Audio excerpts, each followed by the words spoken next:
말씀을 읽고 말씀을 하겠습니다. 3절 말씀으로 유교병을 그것과 함께 먹지 말고 이래 동안은 무교병 곧 고난의 떡을 그것과 함께 먹으라.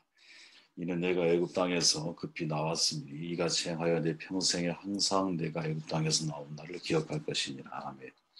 신명기 16장은 절기를 지키라고 말씀을 하고 있죠. 절기를 지키는 것이 오늘날 우리의 신앙과 무슨 관계가 있을까? 왜 절기를 지키라고 하셨을까? 그 명령 속에 담긴 하나님의 마음이 뭘까? 이 질문에서 묵상을 시작하는데 저는 그 중에서 핵심적인 가치가 이 기억을 전달하는 것이 중요한 거구나 하는 깨달음을 얻게 되었습니다. 그래서 오늘의 제목이 사명자는 기억의 전달자가 되어야 한다라는 것이죠. 3절 말씀을 제가 읽었으니까 12절 말씀을 제가 읽고 묵상을 들어가 볼게요. 너는 애굽에서 종되었던 것을 기억하고 이 규례를 지켜 행할지니라. 6월절 절기의 가장 중요한 목적이 뭐냐? 기억하는 거라는 거죠.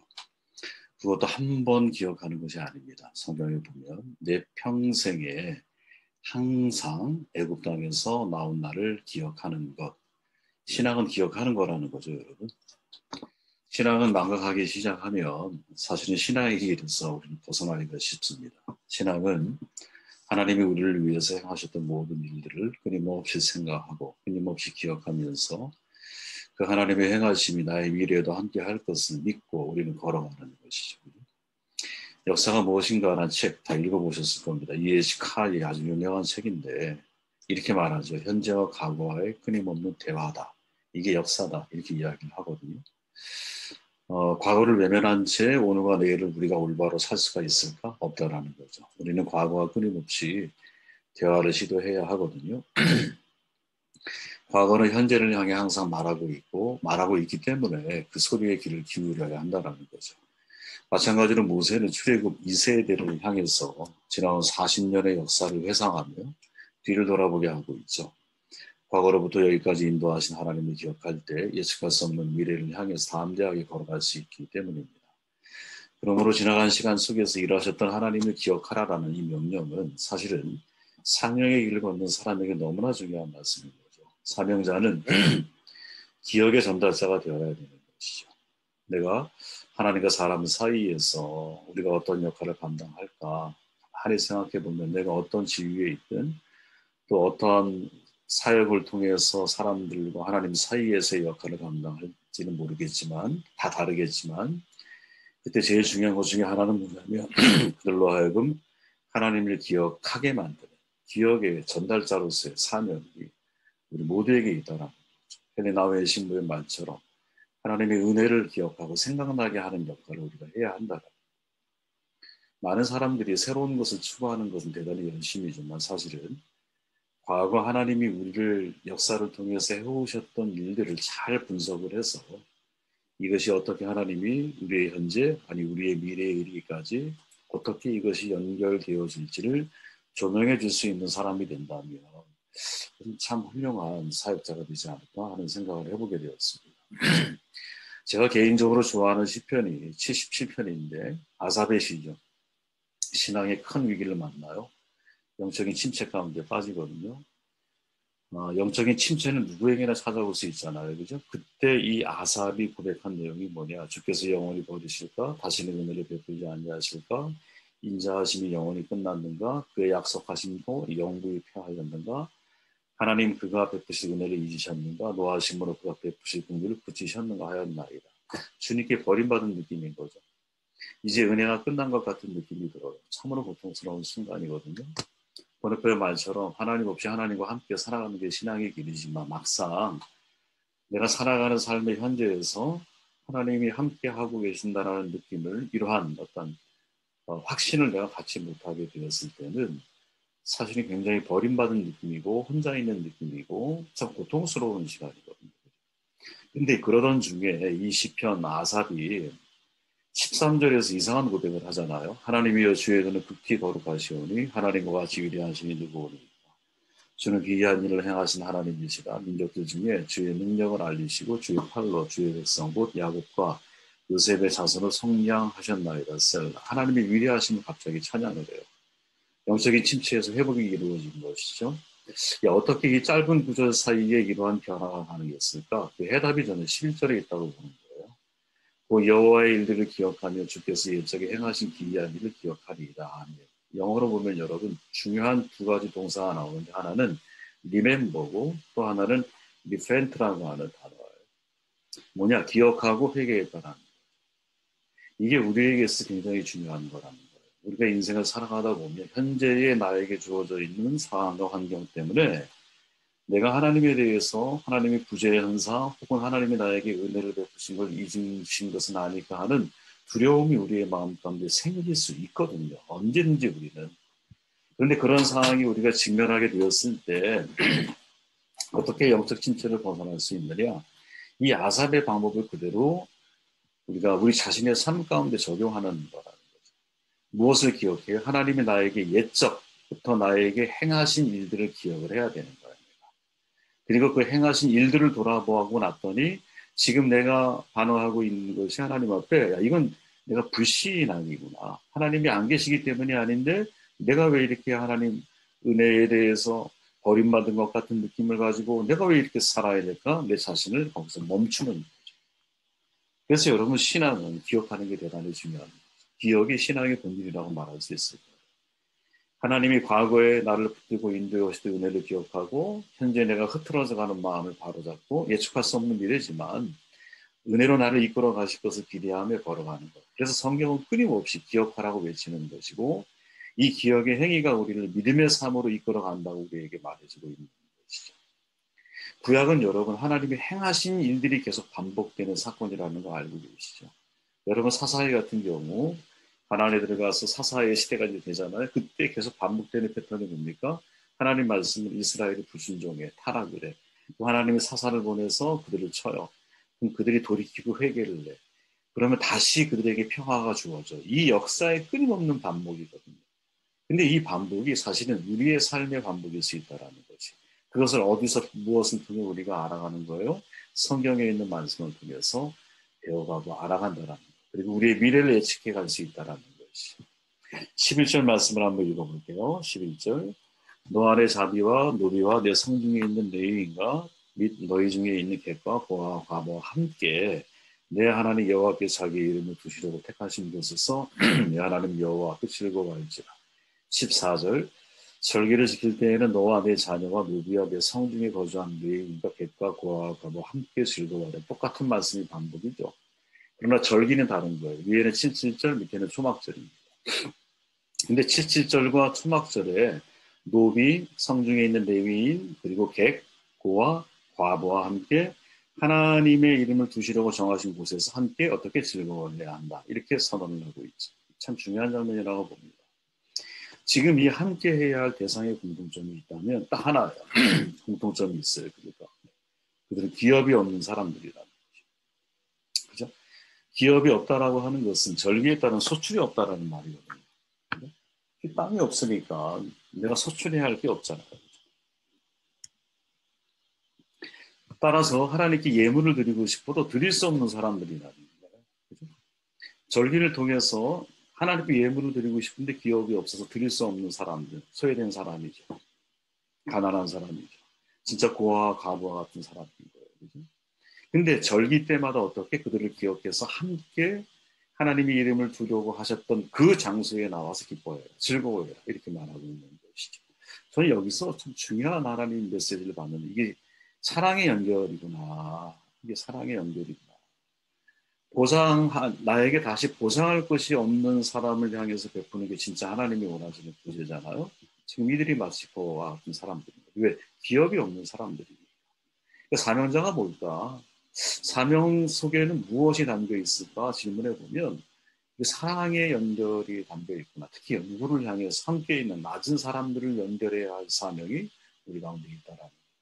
혼자 하나님을 기억하는 게 아니라 하나님의 은혜와 돌보심이 필요한 사람들에게 하나님을 기억할 수 있도록 그들을 소외된 자리에서 이끌어서 그리고 하나님이 자기 이름을 두시는 자리, 하나님을 예배하는 자리에까지 그 영혼들을 인도해 갈 수 있는 것. 이게 진짜 신앙인의 모습이고 이거를 야고보식으로 표현하면 야고보 기자 그렇게 말하잖아요. 하나님 앞에 보시기에 깨끗하고 흠이 없는 경건이 뭐냐? 고난을 겪고 있는 고아들과 과부들을 돌보아 주는 것. 자기를 지켜서 세속에 물들지 않게 하는 것. 인간이 볼 때 여러분, 아, 저 사람 참 경건하다. 이거는 종교적인 행위를 잘할 때 그렇게 보일 수 있거든요. 근데 하나님이 보실 때는 야, 저 사람 참 경건하구나 라고 말할 때 그 사람의 마음에서 그리고 고난을 겪고 있는 아니, 고아와 과부가 고난을 겪으면 얼마나 더 힘들고 어려운 상황이겠어요. 그죠? 부유한 사람도 고난을 겪으면 괴로운 법인데 고아와 과부가 고난을 겪고 얼마나 열악하고 괴로운 상황이겠어요. 그런 사람들에게 마음을 두고 있는 사람. 내가 할 수 있는 조그만 손길이라도 그들을 내가 손을 내밀어서 어떻게 하나님을 예배하는 자리에까지 이끌어줄 수 있는 이러한 삶이요. 사랑의 연결자인 것이죠. 자기 이름을 위하여 택하신 곳 즐거워 여기서 즐거워하라고 반복하잖아요. 이거 참 계속 신명기에서 반복되는 내용인데 이름을 두다. 이 원래 뜻은 이름을 거기에 살게 한다라는 거예요. 더 정확히 표현해 보면 그 이름이 거기에 살도록 그의 이름을 그곳에 두었다. 이런 말이에요. 그러니까 하나님께서 어떤 장소를 택하시고 거기에 그의 이름을 거주하게 하신다라는 건데 오늘날 우리가 생각해 보면 하나님 영이시잖아요. 무소부재하신 분이 있어요. 어디든 계세요. 그럼 이 말씀을 우리는 어떻게 이해할 수 있는가? 장소적인 개념을 넘어서서 그죠? 하나님의 이름을 부르는 바로 그것이 하나님이 현존하시는 자리라는 거지. 시간과 공간의 제약 없이 하나님 우리와 동행하고 계세요. 그 동행하심을 신뢰하는 가운데 내가 머물러 있는 그 자리에서 누구와 함께 소외된 사람을 연결하고 고난 가운데 있는 고아와 과부들을 가슴에 품고 기업이 없는 객이나 레위인들을 함께 더불어서 그리고 함께 하나님의 이름을 부르는 바로 그 자리. 이 자리가 사실은 이 절기를 통해서 하나님이 우리에게 전달하고자 하는 매우 중요한 메시지가 그 속에 있다. 여러분 그것이 은밀한 방임은 어떠하겠습니까? 그죠? 은밀한 방에 들어가라고 말씀하시는데 예? 그리고 군중이 모이는 광장이면 어때요? 한적한 장소이면 어떠겠어요? 바돌로메의 경우 무화과 나무 아래서 기도할 때 하나님 묵상할 때 하나님이 그거를 지켜보고 계셨잖아요. 고립된 감남산 동산이면 어떻겠어요? 내가 바쁘게 일하고 있는 일터면 어떠합니까? 공부하는 도서관이면 다 사실 상관이 없는 거죠. 우리가 진심으로 하나님의 이름을 부르고 하나님을 사모하고 하나님과 동행을 결심하는 바로 그 자리가 자기의 이름을 두신 곳인 거죠. 그래서 야곱은 여러분 신비한 산에서 하나님을 만난 게 아니에요. 베델에서 하나님을 만난 거예요. 광야에서. 한나는 성전에서 기도하던 중에 하나님의 말씀을 엘리를 통해서 듣게 되는 거예요. 그죠? 예수님은 세례를 받고 올라오시면서 하나님의 음성이 들리게 되는 거예요. 베드로는요. 정해진 지붕 위에 올라가서 기도하잖아. 그때 하나님의 환상을 보는 거예요. 공통점이 뭐냐? 그들이 하나님의 이름을 부르기 위해서 장소와 때와 모든 것들이 사실은 다 의미가 중요하지 않다라는 거지. 자기 이름을 두신 곳이라는 말은 내가 하나님의 이름을 바로 부르는 그 자리, 누구와 함께 우리 주변에 내가 사랑으로 연결해야 할 사람들과 함께 하나님을 예배하기 위한 그 자리에 하나님이 역사하시고 하나님이 정말 임재하셔서 하나님의 살아계시는 사람들에게 드러내는 일들이 그 속에서 이루어지는 게 아니겠나 생각을 해보게 됩니다. 마지막 18절 말씀을 읽고 말씀을 정독할게요. 내 하나님 여호와께서 너에게 주시는 각성에서 내 지파를 따라 재판장들과 지도자들을 둘 것이요 그들은 공의로 백성을 재판할 것입니다. 아멘. 절기를 이야기하다가 공의로 말씀을 마무리하고 있어요. 모세가. 그래서 이거를 분리시켜야 되나 이런 생각을 하다가 아 그게 아니구나. 사명자에게 또 다른 책임이 있구나. 그게 뭐냐? 공의의 실행자가 되어야 한다는 거죠. 공의의 실행자. 공의로운 재판 이스라엘에게 매우 중요한 거였어요. 왜? 이스라엘은 공의로운 사회로 만들어져야 하기 때문인 거죠. 공의로운 사회, 공정성이 지켜지는 사회 어떻게 만들어갈 것인가. 누구나 다 한 번쯤 던져본 질문이었을 거예요. 지금은 고인이 되셨지만 신영보 선생님의 글 가운데서 이런 말씀이 있어요. 머리 좋은 것이 마음 좋은 것만 못하고 마음 좋은 것이 손 좋은 것만 못하고 손 좋은 것이 발 좋은 것만 못합니다. 관찰보다 애정보다는 실천이 실천보다는 입장이 더 중요합니다. 입장의 동일함. 그것이 관계의 최고 형태입니다. 저는 여러분 이거를 아주 오래도록 고민을 하게 만든 거예요. 입장의 동일함을 우리가 생각할 수 있게 됩니다. 그때 진짜 우리가 공정성을 가지고 사람들을 바라볼 수 있게 되는 게 아닐까? 그래서 이분의 말처럼 이게 관계의 최고의 형태가 아닐까? 역지사지하는 노력을 게을리하는 여러분, 내가 상대를 이해한다는 것은 자기 합리화를 위한 변명이 될 수도 있거든요. 입장의 동일함이라고 하는 것은 내가 이미 많은 것을 누리고 있는 사람들에게 그렇지 못한 이들의 자리도 내려갈 때 비로소 작동을 하는 거거든요. 하나님의 인간 이해는 여러분 성육신을 통해 완성이 됩니다. 예. 이게 입장의 이해함인 거죠. 그죠? 입장이 동일한 거예요. 상대의 입장이 되어보려고 노력하는 것, 그 속에서 진정한 공의가 실현되어지는 것을 아니까 여러분 솔로몬의 공의로운 재판, 한 여인의 아이 갖고 싸우잖아요. 어떻게 이런 지혜로운 말을 하게 됐을까? 부모가 돼본 거죠. 부모의 자리에 가본 거죠. 부모라면 어떤 마음을 갖게 될까? 너무나 당연한 결과인 거예요. 그렇게 생각해 보면. 이게 입장이 동일함으로 이해할 수 있는 거죠. 그죠? 여러분 사실 한동안 우리 사회의 유전무죄, 무전유죄 이게 정말 유행이었잖아요. 유명한 사건도 있었고 지금도 이런 현실이 크게 개선되지 않았다라고 많은 사람들이 생각을 해요.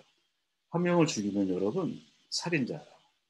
근데 10,000명을 죽이면 영웅이 된다는 말이 있어요. 큰 도둑질을 하는 사람들이 능력자로 인정을 받고요. 빵 한 조각 훔친 사람들이 감옥에 갇히는 것이 진짜 우리가 사는 이 세상 속에서 벌어지고 있는 일이거든요. 정의는 강자의 편익이다라고 말했던 트라시마코스 그리스의 철학가죠. 이 진술이 여전히 지금도 통용되고 있다면 그것은 악한 세상입니다. 저는 하나님은 공평한 분이라고 늘 믿어요. 근데 세상은 공평함이 그렇게 많지가 않아요. 태어날 때부터 건강한 사람이 있는가 하면 병약한 사람도 있고요. 머리 좋은 사람이 있다면 그렇지 못한 사람도 있어요. 외모가 뛰어나서 모두에게 호감 가는 사람이 있다면 외모로 인하여 오히려 역차별을 받는 사람도 있거든요. 사실 이 모든 차이는 하나님이 주신 개인의 독특함이 있는데 문제는 이 개인의 차이를 이것이 인간 세계에 들어와 버리며 사회적인 차별로 바꾸어 간다는 거지. 하나님이 개인의 다양성을 통해서 개인에게 최고의 작품으로 각각을 만들어 놓으셨는데 이게 사회라고 하는 관계 속에 들어와 버리면 차이가 차별로 바뀐다는 이게 인류의 역사인 거예요. 차이가 전혀 없을 수는 없죠. 왜? 지능이 좋은 사람이 있으면 못한 사람도 있잖아. 외모가 뛰어난 사람이 있다면 못한 사람도 있잖아요. 차이가 있을 수는 있어. 그러나 그것이 차별로 확대되어지는 것은 악한 거라. 하나님은 차별이 일상화된 세상에서 짓는 일치 살아가는 사람들에 대한 관심이 되게 많으신 거예요. 그래서 모세는 19절에 이렇게 말하잖아요. 당신들은 재판에서 공정성 잃어버리면 안 돼요. 라고 말하면서 처음 거론하는 게 사람의 얼굴을 보아주어서는 안 되고 재판관이 뇌물을 받아서도 안 됩니다. 뇌물을 지혜 있는 사람의 눈을 어둡게 하고 죄 없는 사람은 죄인으로 만듭니다. 무슨 말이에요? 공정성을 잃게 되는 이유가 뭐냐? 사람의 차이를 차별로 이해하는 태도에서 시작된다는 것을 간파하고 있는 거지. 하나님은 중심을 봐. 사람은 외모를 봐. 그래서 잘 갖춰 있고 힘이 있어 보이고 가진 자 같은 사람들에게는 상대적으로 약한 거야. 또 반대로 가난해 보이고 힘이 없어 보이면은 상대적으로 그 사람에게 강하게 반응하는 것이 이 사회에 제가 볼 때 여러분도 다 그런 생각을 해보셨겠지만 이게 세상의 법이구나 이런 생각이 듭니다. 그러니까 서로의 차이가 독특함으로 다양성으로 받아들여야 할 이 하나님의 이 큰 뭐랄까 공의 이 공의를 이 사회 안에서 인간이 이거를 받아들일 때는 차별로 바꾸어 가면서 공정함이 사라집니다. 그리스도인은요 공정성을 잃으면 안 돼요. 공정성을 통해 차이가 차별이 되지 않고 입장이 동일함이 최선의 관계라는 것을 알고 그것을 우리가 실천에 옮겨야 됩니다. 여러분 땅에서 바라본 산은요 높낮이가 있어요. 네팔에 가면 정말 어마어마한 높이거든요. 그 히말라야 산맥이. 근데 하늘에 올라가 보면 다 평지인 거예요. 내가 어떤 시점 관점에서 바라보는 거에 따라서 여러분 사람은 차이로 이렇게 이 차이를 차별로 이해하지만 하나님의 관점에서 놓고 보면 다 그놈이 그놈인 거예요. 다. 그렇지 않을까요? 재판장과 지도자 사실 완벽한 사람이라고 착각하면 안 되는 거죠. 그들은 백성들에 의해서 선출이 되는 것이지 내가 잘나서 재판장이 되고 지도자가 된 게 아니에요. 이 마음을 잃어버리지 않을 때 공정성을 놓치지 않을 수 있어요. 내가 자신이 완벽하다고 생각하는 순간 자신에게는 동기를 잡고 타인은 결과를 가지고 그 사람을 판단해요. 내 자신에게는 관용하면서 타인에게는 대단히 엄격한 사람이 될 수가 있어요. 지도자는요, 나도 흠이 있는 사람이라는 걸 인정을 해야 되거든. 그리고 이러한 마음을 가지고 타인의 흠을 바라봐 줘야 되는 거예요. 타인의 입장을 이해하려고 해요. 이러한 베이스를 가지고 법이 적용이 되어질 때 실은 여러분 세상이, 그죠? 공의 속에 사랑이 담기는 것이고, 사랑하지만 공의로 유지되어지는 사회가 되어지는 거지. 나는 절대적인 자리에 재판장과 지도자가 있고 너는 나의 심판을 받아야 할 자리에 위치해 있는 사람이라고 생각하면 이때는 진짜 잘못되어진 거죠. 그리고 아마존의 원주민 부족 가운데 목걸이를 만들 때요, 일부러 흠집이 난 구슬을 하나씩 끼워 넣는다. 그리고 흠집 난 구슬을 영혼의 구슬이라고 합니다. 영혼을 지닌 어떠한 존재도 완벽할 수 없다. 이걸 믿기 때문이라는 거예요. 고대 페르시아에는 이 카펫 제작에 대단히 장인들이 많았잖아요. 근데 카펫을 만들 때 의도적으로 여러분 어느 한 부분에 흠집을 만들어 놓는, 그게 페르시아의 흠이라는 거예요. 저는 이것이 우리에게 있어서 참 중요하다라는 생각을 해보게 되었어요. 지도자의 공연은 여러분 다른 사람에 대한 존중과 연민에 근거해야 되거든요. 그러려면 내가 완벽하고 뛰어나고 특출나고 능력이 있기 때문에 재판장 지도자가 세운 것이 아니라, 아니다. 나는 똑같은 흠이 있는 사람이지만 하나님이 나를 통해 무엇? 공정성 있는 재판을 실현에 옮길 수 있도록 하나님이 우리를 선택하신 겁니다. 사명자의 누리가 여러분 바로 이 공의의 실행자가 되어야 되지 않겠나 생각을 해보게 되었습니다. 사명자가 뭘까? 어떤 일을 해야 할까라는 질문을 가지고 저는 절기를 새롭게 이해해 봤는데, 기억의 전달자가 사명자구나. 함께 있는 낮은 자를 연결해야 할 책임, 사랑의 연결자가 바로 우리가 되어야 되는구나. 입장에 동일한 이 마음과 자세를 가지고 항상 내가 공의를 실천하려고 할 때 그 공의 속에 사랑이 담기고, 그래서 공의가 사람을 아프게 심판하는 게 아니라 오히려 공의가 사랑을 변화시킬 수 있는 그런 하나님의 도구로 쓰여지는 것이 아닐까 하는 생각을 하게 되었습니다. 이 은혜가 우리 모두에게 있기를 바랍니다.